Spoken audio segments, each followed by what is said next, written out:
नमस्कार मंडळी. Pharmacy council of India अर्थात PCI जे काही HPR हेल्थकेअर प्रोफेशनल रजिस्ट्री या संदर्भात आत्तापर्यंत 15 दिवसांची मुदत डेडलाईन दिलेली होती आणि त्या संदर्भात मग अजूनपर्यंत DigiFarmMed वेबसाईटवरती पॉपअप मेसेज येत नव्हता. NHA नॅशनल हेल्थ अथॉरिटीच्या वेबसाईटवरती जे काही HPR रजिस्ट्रेशन सेपरेटली करता येत होतं अनेकांनी तिथं देखील केलेलं आहे. दरम्यान ह्या HPR अर्थात हेल्थकेअर प्रोफेशनल रजिस्ट्रीला धरून अनेकांच्या मनात जे काही क्वेश्चन्स आहेत, FAQ फ्रिक्वेंटली आस्क्ड क्वेश्चन जे आहेत, वारंवार विचारले जाणारे प्रश्न, त्या संदर्भात PCIने एक सर्क्युलर काढलेला आहे काल 25 ऑगस्ट रोजी. आणि अर्थात ते जे काही प्रश्न आहेत ते काय असणार आहेत त्या संदर्भात सविस्तर आपण बघूया. खूप महत्त्वाचा मुद्दा आहे. माझी तब्येत ठीक नाही तरी देखील हे महत्त्वाचं अपडेट तुम्हा सगळ्यांपर्यंत पोहोचावं यासाठी हा व्हिडिओ आहे, कारण हे पॉईंट खूप महत्त्वाचे आहेत. त्यामध्ये जर तुमची चूक झाली तर कदाचित तुम्हाला भविष्यात अडचणी येऊ शकतात, कारण तुमचा प्रोफाईल लॉक होणं किंवा ह्या इतर गोष्टी होऊ शकतात. ओके, तर कोणाकोणासाठी हे सर्क्युलर आहे? All pharmacist, all state pharmacy councils, state government आणि जे काही अप्रूव्ड इन्स्टिट्यूट आहेत, PCIकडून मान्यताप्राप्त सर्व कॉलेजेस आहेत, त्यांच्यासाठी हा जो काही सर्क्युलर आहे तो आहे.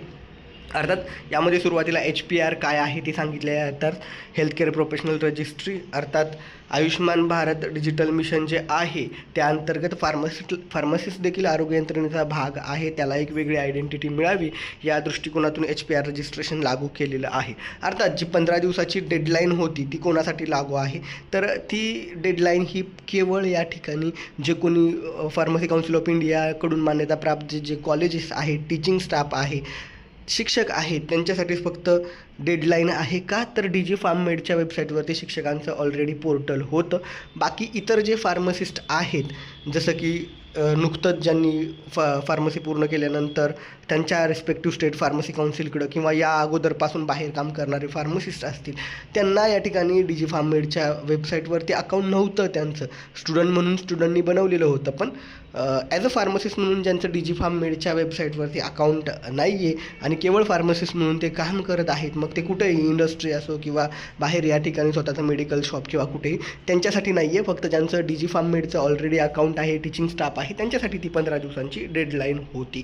अर्थात या ठिकाणी आता सगळ्यात महत्त्वाचा मुद्दा, DigiFarmMedच्या वेबसाईटवरती आता या ठिकाणी HPR रजिस्ट्रेशनसाठी पॉपअप मेसेज येतो आहे. म्हणजे DigiFarmMed अर्थात काय, BH-P यानं सुरुवात होणारा लॉग इन ID तुमच्याकडे जर PCIचा असेल तर तो टाकून लॉग इन केल्यावर तुम्हाला सुरुवातीला मेसेज दिसतो की तुम्ही या ठिकाणी HPR रजिस्ट्रेशन करा, तुमचा आधार कार्ड नंबर टाकून अकाउंट बनवा. अर्थात ज्या लोकांनी ऑलरेडी NHAच्या वेबसाईटवरती मी जसा व्हिडिओ सांगितलेला होता तशा पद्धतीनं जर या ठिकाणी तुम्ही NHAच्या वेबसाईटवरती HPR रजिस्ट्रेशन केलं असेल तर आता जर तुम्ही तिथं आधार कार्ड नंबर टाकाल तर you are already registered for HPR असं लिहून येईल. मग तुम्ही काय करायचं आहे का?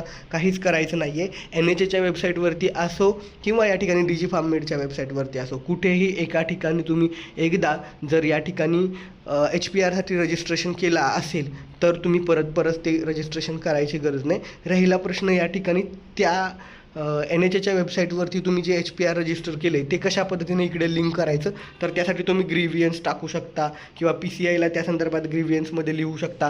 काय एरर येत असेल तर त्याचे स्क्रीनशॉट जपून ठेवा. त्या संदर्भात नंतर कशा पद्धतीनं HPR लिंक करायचा इकडे DigiFarmMedला ते सांगितलं जाईल.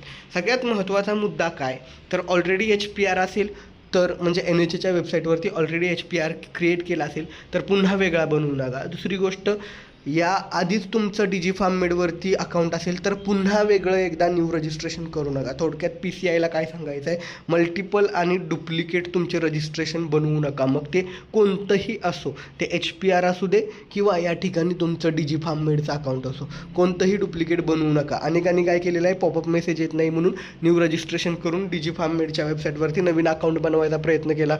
अनेक जण आता ऑलरेडी HPR तयार केलेलं तर पॉपअप मेसेजमध्ये तसा मेसेज येतोय म्हणून पुन्हा नवीन एक तयार करायला, तर तसं करू नका. कुठलंच मल्टिपल अकाउंट बनवू नका. ऑलरेडी HPRला रजिस्ट्रेशन केलं असेल मग ते NHAच्या वेबसाईट थ्रू असो किंवा DigiFarmMedच्या वेबसाईट थ्रू असो, एकदा केले बस. आता पुन्हा दुसरं अकाउंट बनवू नका. इवन DigiFarmMedचं पण डुप्लिकेट दुसरं अकाउंट बनवू नका. राहिला प्रश्न अतिशय महत्त्वाचा मुद्दा, कशा स्टेप्स आहेत त्या देखील इथे दिलेले आहेत. काय मेसेज आला असेल तेही दिलं असेल HPR रजिस्ट्रेशन संदर्भात. आणि बरेच जण या ठिकाणी HPR रजिस्ट्रेशन करून घेण्यासाठी अनेक सायबर कॅफेवाले किंवा जे थर्ड पार्टी सर्व्हिस प्रोव्हाइड करणारे आहेत ते HPR रजिस्ट्रेशन करून घेण्यासाठी 500, 1000 असे पैसे घेत आहेत. तर लक्षात ठेवा, PCIनं सांगितलेलं आहे तुम्हाला कोणालाही पैसे द्यायची गरज नाही आहे. पूर्णपणे हे HPR registration free of cost गव्हर्नमेंटकडून आहे.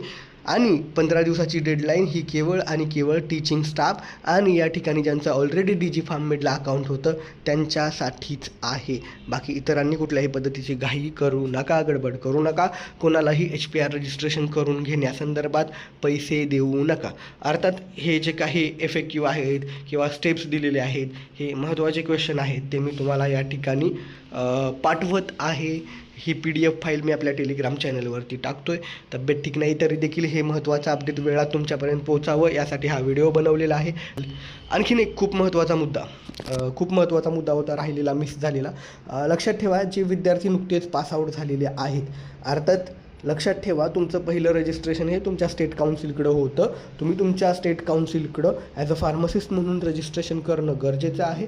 स्टेट काउन्सिलकडं रजिस्ट्रेशन झाल्यानंतरच मग तुम्ही DG फार्ममेडवरती प्रोफाईल बनवू शकता किंवा NHAच्या वेबसाईटवरती ॲज अ या ठिकाणी तुम्ही HPR म्हणून रजिस्ट्रेशन करू शकता. सुरुवातीला तुम्ही ॲज अ फार्मसिस्ट म्हणून रजिस्ट्रेशन करणं गरजेचं आहे, कारण DG फार्ममेडवरती अकाउंट बनवताना असो किंवा HPR बनवताना असो तुम्हाला या ठिकाणी तुमचं स्टेट फार्मसी काउन्सिल चा रजिस्ट्रेशन नंबर आणि या ठिकाणी तुमचं सर्टिफिकेट अपलोड करायचं असतं. त्यामुळं ॲज अ स्टुडंट तुम्ही आत्ताच पासआउट झाला असेल तर पहिल्यांदा तुमच्या रिस्पेक्टिव्ह स्टेट काउन्सिलकडे रजिस्ट्रेशन करून घ्या. ते रजिस्ट्रेशन करून झाल्यानंतरच या ठिकाणी तुम्हाला NHAच्या वेबसाईटवरती किंवा DG फार्ममेडच्या वेबसाईटवरती HPR रजिस्ट्रेशन करता येणार आहे.